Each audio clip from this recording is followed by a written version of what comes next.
The global world order is being rearranged right now, right before our eyes, and Washington, D.C. is desperately trying to hold on to power. Something very big is about to happen, and we better be paying attention to it. And there are like 5 huge news developments that we need to cover today, which have massive implications for Western powers. And I'm going to show you something also that's very, very strange that NATO just did, which no mainstream media are covering right now, and it's very concerning. But first, let's start with something that's coming to the Western Hemisphere. On Friday, Russian President Putin started sending a massive armada of battleships headed right for Cuba, right off of Florida's coast. Several Russian warships are on their way to Cuba this morning. That happened back in the 1960s, the Cuban Missile Crisis. It was just a little thing. Comes days after a warning from Vladimir Putin that Russia could provide weapons to actors that would then attack Western targets over those countries' support of Ukraine. Early this coming week, if you're standing in Key West, Florida, using your binoculars, you will likely see something that looks like this. Yes, Russian warships performing massive military training exercises, docking in Havana Harbor, right in our backyard. How the hell did this happen? Incompetence, failure on the part of America's leadership is how it happened, that we are sitting now on the brink of another Cuban Missile Crisis. Yeah, nuclear-powered Russian submarines, destroyers with cruise missiles that can easily attack American cities, and warships that make our Navy ships seem old just by modern standards. Just look at this map. This is Havana, where the Russian fleet will be docking. And this is Miami, the closest American city. The air distance between Havana and Miami is barely 366 kilometers. Zircon, like we told you, can travel up to 1,000 kilometers, meaning it can strike as far as South Carolina. You probably haven't seen this on the news in the United States at all because they don't want you to know about it. Just like commenter Denise says right here, what's so crazy here in the United States? None of this is in the news.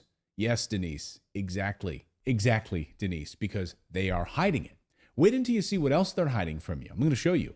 This week, President Biden flew to Normandy to honor our D-Day veterans and basically plagiarized Ronald Reagan's D-Day speech from the same location at Pointe du Hoc. While he was there, he reiterated his love of Ukraine and told Zelensky that don't worry, more U.S. weapons and money are on the way so they can continue to attack Russia inside of Russia with U.S. weapons. But what no one is telling you is that targets NATO has been selecting to hit inside of Mother Russia. Journalist Brandon Smith uncovered something stunning and very, very fishy, by the way, which should lead us to believe that NATO is planning for something very big with Russia. NATO struck 2 different radar stations in Russia. So what, you say? Who cares? But these aren't just any radar sites. As Brandon Smith writes, Russia's over-the-horizon radar systems have a detection range of at least 6,000 miles. The real range is classified and scans specifically for high-altitude ballistic missiles. They are not designed to detect lower-flying medium-range cruise missiles, or ATACMS, and drones, meaning the 2 stations destroyed by Ukrainian weapons are meant to act as an early warning system for nuclear attack. Very strange. But it gets even stranger. These NATO targets weren't even being used against Ukraine, meaning, 1, they're used to warn against nuclear attacks, which Ukraine doesn't have nuclear weapons, and 2, these are fixed position radars. They don't move. And when they were attacked, they were positioned so they were scanning the southern section of Russia and the south, not scanning Ukraine at all. Here you can see the way they face on this map. Again, they serve no strategic purpose in Ukraine. Unless, of course, it's not about Ukraine at all. And when you understand that, then you start to understand what's about to happen. They are preparing for an all-out war. That's what they're doing. And sources have been saying get ready for terror attacks inside the United States. Yes, terror attacks inside the United States. Now, you remember a few weeks ago, the CIA coordinated and carried out a massive attack inside of Moscow, inside of a Moscow theater. You attacked their civilians inside Moscow. So Russia is ready to return the favor to you at the CIA. And it's going to happen. The FBI director, Chris Wray, told us this week a massive terror attack is coming very soon to the United States. And he said it's going to be very similar to the Moscow theater attack. But now, increasingly concerning, is the potential for a coordinated attack here in the homeland akin to the ISIS-K attack we saw at the Russia concert hall just a couple weeks ago. I wonder why he knows that. The West is getting desperate to hold on to power, and it needs an enemy, even if Russia isn't an enemy at all. But they're about to be. This week, for the very first time, Putin labeled the United States an enemy state, an enemy of the country. This is unprecedented. So they've labeled the United States an enemy now, officially. Nowhere is this desperation by the West more apparent than with the US dollar right now. Now, if you have your money in US dollars, God help you. It's under assault. And of course, it's declining faster than President Biden's mental health. That's why Americans are buying up gold, they're buying up Bitcoin as fast as they can. And so are institutions, and so are central banks, by the way. Congressman Thomas Massie was just on Tucker's show this weekend. It was eye-opening.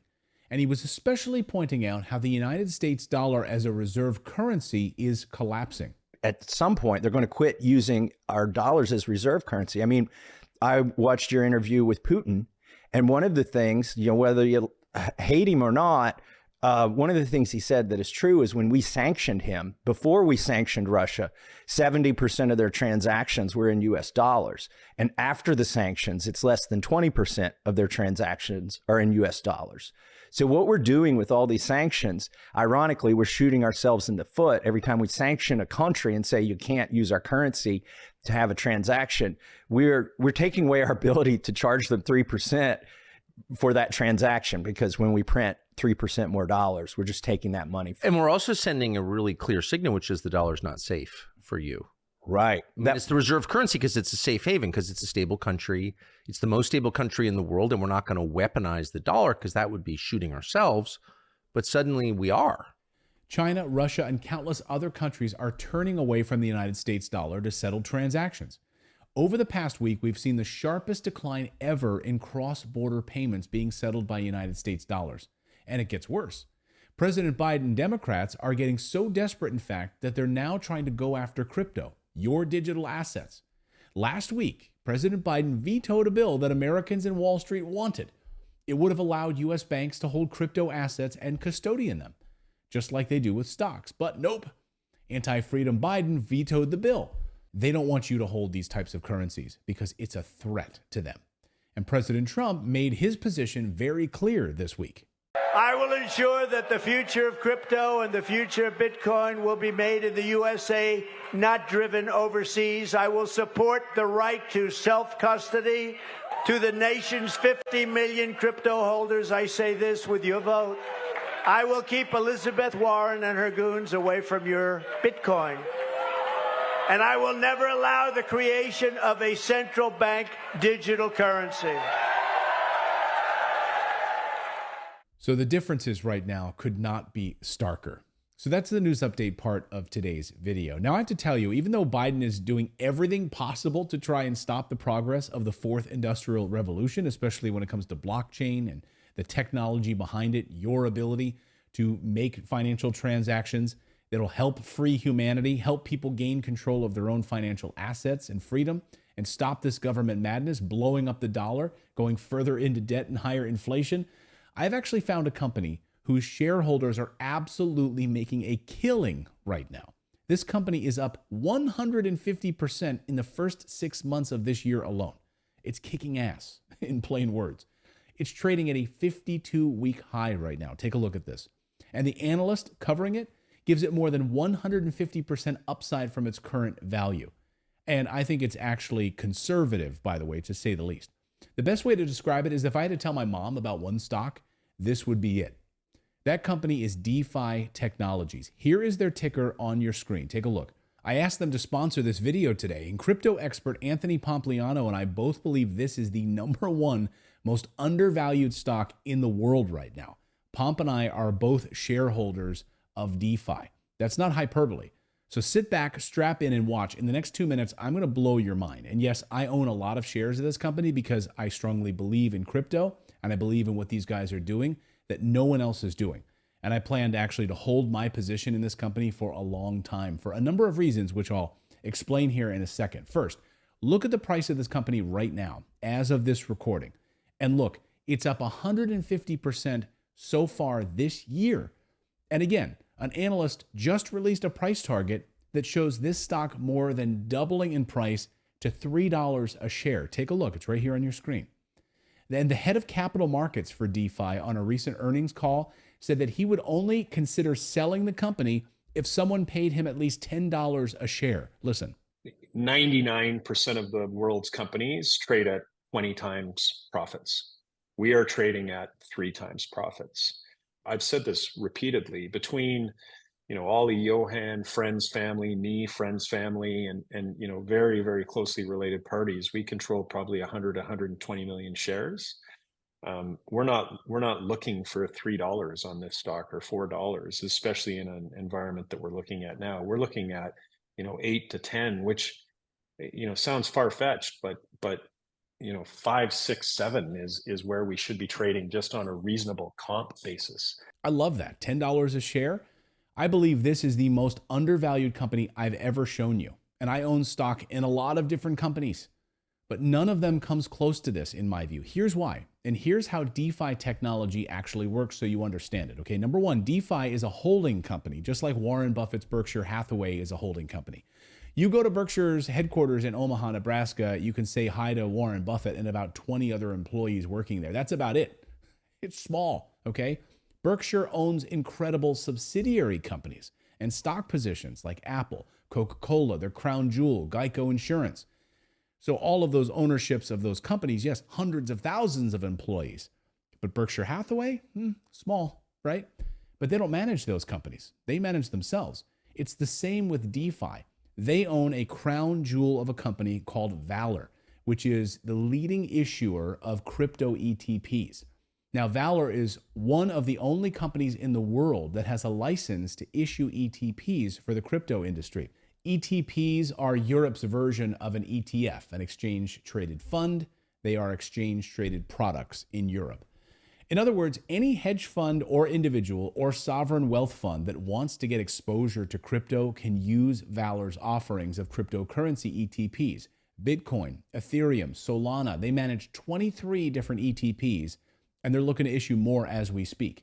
Getting a valuable license like this for the purpose of issuing ETPs can take up to 2 to 3 years to get. I mean, they were way ahead of the curve. So even if BlackRock or someone else wanted to try to launch their own ETP, they'd have to wait years. Just look how long it's taking for the first ones even to roll out in the United States of America.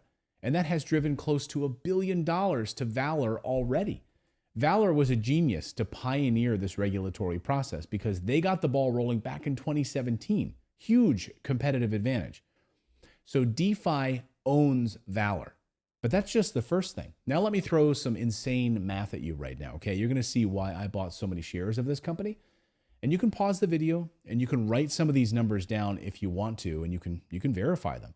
So Valor makes 7% on assets under management, and they have around $1 billion in assets under management.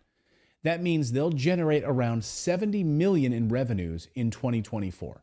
I'm talking about just specifically this year, 2024. And to run the company is around $10 million in overhead costs. So the math on that is 70 million minus 10 to run the company. That's 60 million this year in net income. The market cap of DeFi is 320 million. And they have around $80 million in cash. So when you take 320 million, deduct the cash, you're talking about a $240 million valuation for everything that DeFi owns, including Valor. Now, if you can buy an asset for $240 million to generate $60 million a year, you're making a 25% return on your money.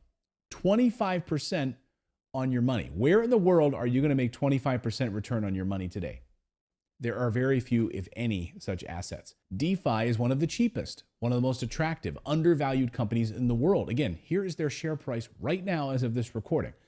Again, this is in my opinion. They are one of the most undervalued companies in the world at the time of this recording, which is why it's important to me that you actually research it now, not tomorrow, not next week, but today, okay? And I'm not the only one excited over this. Eric Jackson, the founder of EMJ Capital, he went on CNBC last week and said, hey, I just heard Anthony Pompliano talk about DeFi technology, so I started studying the company, and he announced he put it on his watch list. And then he tweeted it out. Take a look. So people started paying attention to that. I told you about this company last week on this show, by the way.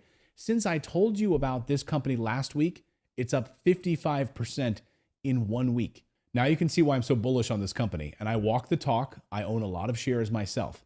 Hey, I'm not going to let this pass me by. After everything I just shared with you, I'd be insane. But it doesn't just stop there. This is going to blow your mind. Take a look at this. In the last 2 months, DeFi created another business segment called DeFi Alpha, which is an arbitrage trading desk. Just like Warren Buffett's Berkshire Hathaway trades as excess cash, so does DeFi.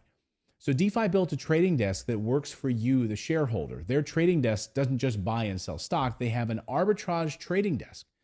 So an arbitrage trading is basically a very specialized trading desk where there's a seller that needs to sell because he was forced to sell.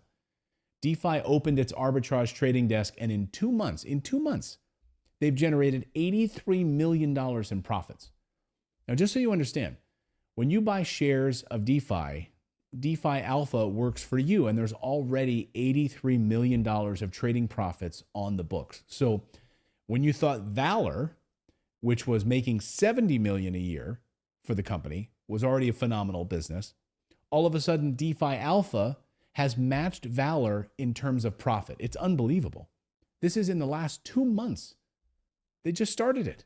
Guys, study this company. Do your own research on this company. I'll have links to their website and also their stock ticker in the description down below. You can check them out yourself. And we'll see you next time, everyone.